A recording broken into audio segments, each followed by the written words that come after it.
Good morning, everybody out there, and I want to build my own rocket land on YouTube. This is Jason Wampler, your host of another episode of the Rocket Minute.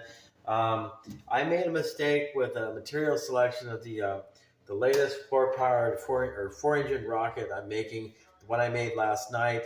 You'll be seeing that video. I didn't make a mistake with the motors. I made a mistake with selection materials. I vowed to never do this again. Hey, folks, when you're building a fuselage of your rockets, you cannot use metal of any kind. I'm using aluminum tubes to house the motors themselves. That is acceptable according to NAR rules and Tripoli rules, National Association of Rocketry and Tripoli.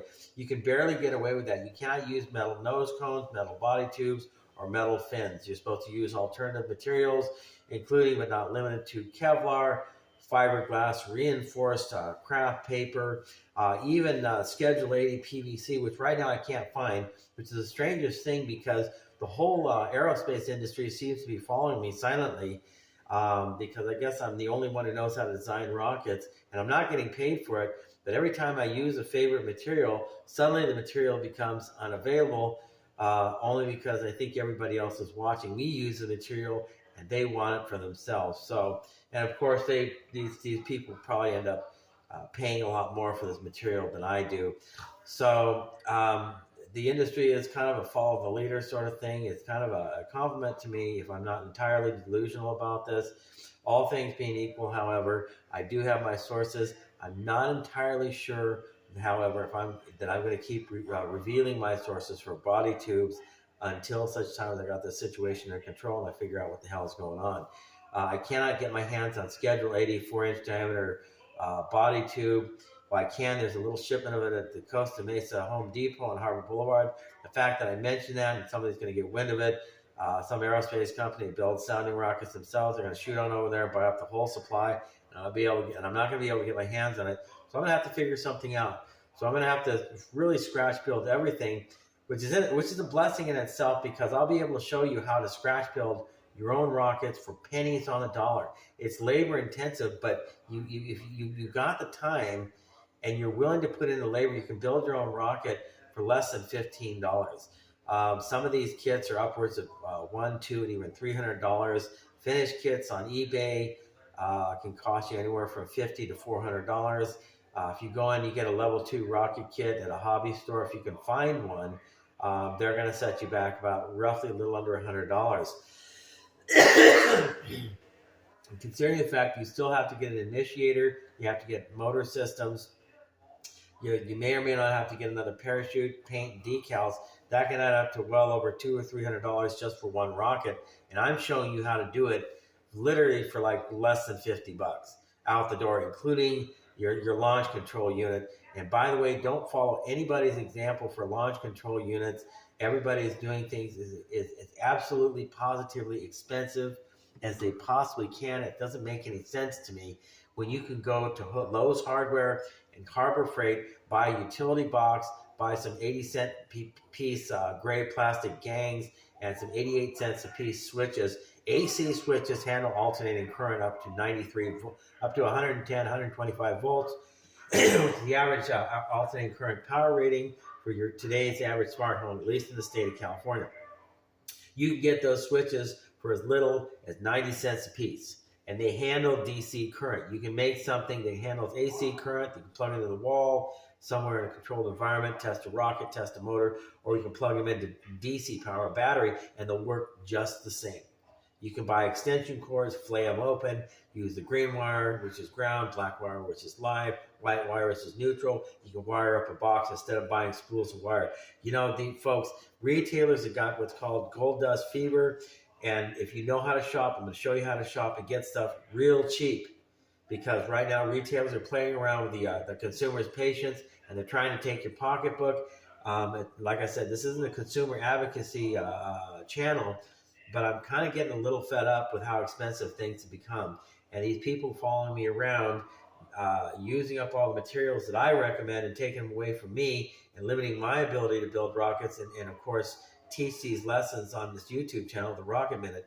It is making me a little bit upset, but again, in a sense, it's causing me to be more inventive, more creative, and more resourceful, which is what you want to do. When you get into the aerospace industry, you want to find out several things. You have 3 priorities. Number 1, make it strong. Number 2, make it light. And number 3, make it cheap. Because I don't think I think the era of $130 to $150 million launch vehicles that may or may not blow up at about 70,000 feet is over. Jeff Bezos is not stupid. Elon Musk is not stupid. They want these rockets to be reusable. They don't want them to cost so damn much. Satellites are expensive. We understand that. But launch vehicles at $130 million, between Jeff Bezos and Elon Musk and everybody else who builds launch vehicles and rockets, I'm sure these guys are fed up with the price of labor. Labor alone, everything has to be custom built. That's the industry. I've always maintained it. In aerospace, the biggest cost is the labor fabricating these parts. But all your vendors and suppliers, they've got gold dust fever. They think you're working with hundreds of millions of dollars, so they're going to make a 5-cent part, mark it up to $50. Okay, so I'm not going to do that. I'm not going to buy $50. I'm not going to pay $50 for a 5-cent part. I'm never going to do that. So I'm always going to find other ways to do it. These guys are pricing themselves out of the market, and it's getting to the point where the people who design, engineer, and build rockets themselves are better off making their own fasteners and dropping these vendors. Okay, a $130 million launch vehicle should only cost less than $15 to $20 million, including the labor and the launch pad. There is no reason now. If they have an elaborate launch tower, the rocket's over 10 stories tall, and it's going to carry several $1 million worth of expensive satellites, I understand. We can push that cost up to $50 or $60 million, but not $130 million. Somebody somewhere is pocketing all this money, and they're getting rich at somebody else's naivety and expense. So we're not doing that. So like I said, the folks that are watching these videos, hit the like and subscribe button and leave a comment. At least do something to compensate me, because I want to monetize this site. My ideas keep getting stolen.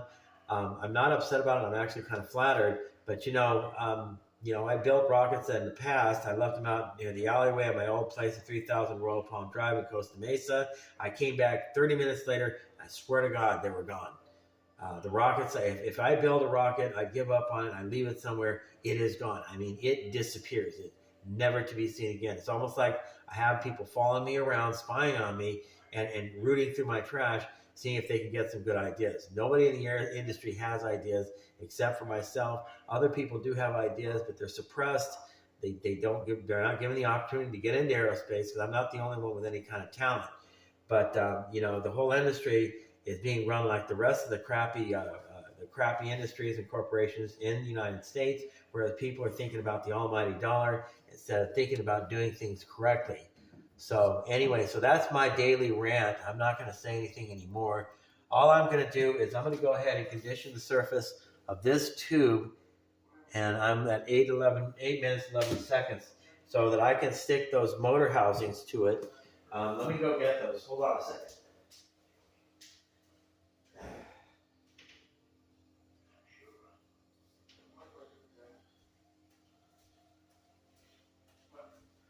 By the way, don't use beach chair aluminum. The color differences, I don't know if you can see that in the aluminum itself. Excuse me, I had a cough. I need to get some more juice. Is the fact they threw chips of aluminum in the batch. They didn't cook it properly, so this is very, very, very cheap aluminum. I'm thinking about figuring out how to source aluminum that's a little higher quality than this. But don't do this. Don't do the beach chair thing. So stay away from beach chairs. Stay away from anything that's made in China. Stick to American made. American made is more expensive, but it's much, much, much more well made. Americans actually make the best materials on the planet. As far as the car industry in the United States is concerned, that's something different. As far as materials and textiles and aluminum and steel are concerned, the United States of America makes the best in the world. You cannot get better steel anywhere than American steel, American aluminum, especially American plastics, American fiberglass. I work with plastics, American plastics, that are stronger than Chinese and Japanese steel. I mean, if you can imagine that. So anyway, okay, 9 minutes, 42 seconds. Okay, so here we go. All I'm going to do is sand this down. I put a generous amount of double-sided tape on this, but that's not enough. but I'm really doing everything I can to clean up these motors. I've seen them in detail. I don't like the way it turned out. It was kind of a rush job when I put this together last night, but it's going to turn out well. Okay, I'm going to stop talking. I'm going to start doing. All right, here we go. And I'm going to put my glasses on. Always turn your water on.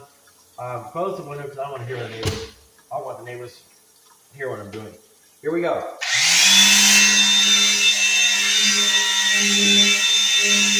Don't set the floor on a too hard. If you're strong enough material, but it's still so flush, and it flushes, if you want a flush surface, you can bend it down.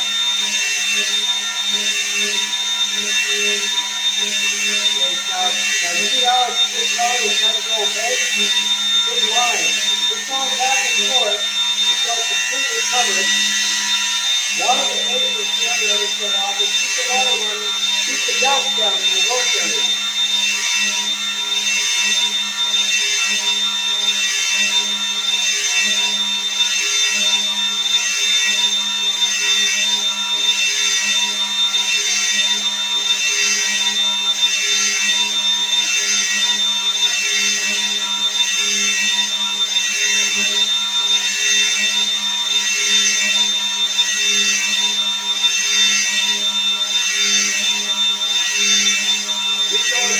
You just recondition the surface so the drill will have something to stick to.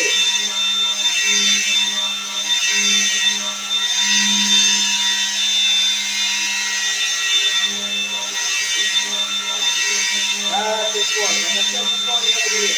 Back and forth. Back and forth. Flip it over. The center is starting to wear off, so the neck will be replaced. You guys getting all this?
And there you go. That's all it took. That is it. That is everything. That is today's main YouTube Rocket Minute video with your host, Jason Wampler. I want to make sure the kitties get a little bit of FaceTime in as well. Make sure this is drained. Put your hand over the end of it so this doesn't drain out on the floor. Flute that up there. Get some water in it. Rinse the inside out. Inside this tube out. Let it drain out. That's it. We are done. We are done. No, excuse me. One last thing. Get yourself a blue scrub pad. Get yourself this stuff. Dawn Platinum Easy Squeeze. I'm actually going to buy some more. This stuff costs $4 for a little bottle. Lasts about 3 weeks. It is the best dish soap on the planet. Dawn is successful because they make an excellent product. And I stand by them 100%. I will never buy any dish soap but Dawn. Dawn dish soap. I'm not kidding. They don't even sponsor me, and I'm singing their praises. I'm not kidding. Okay, so just stand this down. The reason you're doing this is not just for appearances. There's what's called release wax that they put on molds. Now, whatever you glue to these, you're going to be gluing to the release wax coating on the material itself. So when you go to put some stress on that part, it's going to pull the release wax off very, very easily because it's not sticking to the material, because that release wax is between the material and what you're trying to glue to it. So be sure to sand down and prep the surface before you glue, tape, or otherwise assemble something together that requires some type of adhesive. Tape is an adhesive, glue is an adhesive. So, okay, so we are done. I did my ranting and raving. and all that good stuff. Unfortunately, where the heck is Paxton and Valencia? Paxton and Valencia, they're still waking up. Cats sleep about 60% of their lives, if not more. I'm thinking about putting him to work. I want Valencia to do some camera work, Paxton to do entertainment. He's a good kid. They're cats, though. All right. This has been another episode of the Rocket Minute in color with your host, Jason Wampler. Hi. And we'll talk to you guys again tomorrow. Thanks a lot. Bye-bye.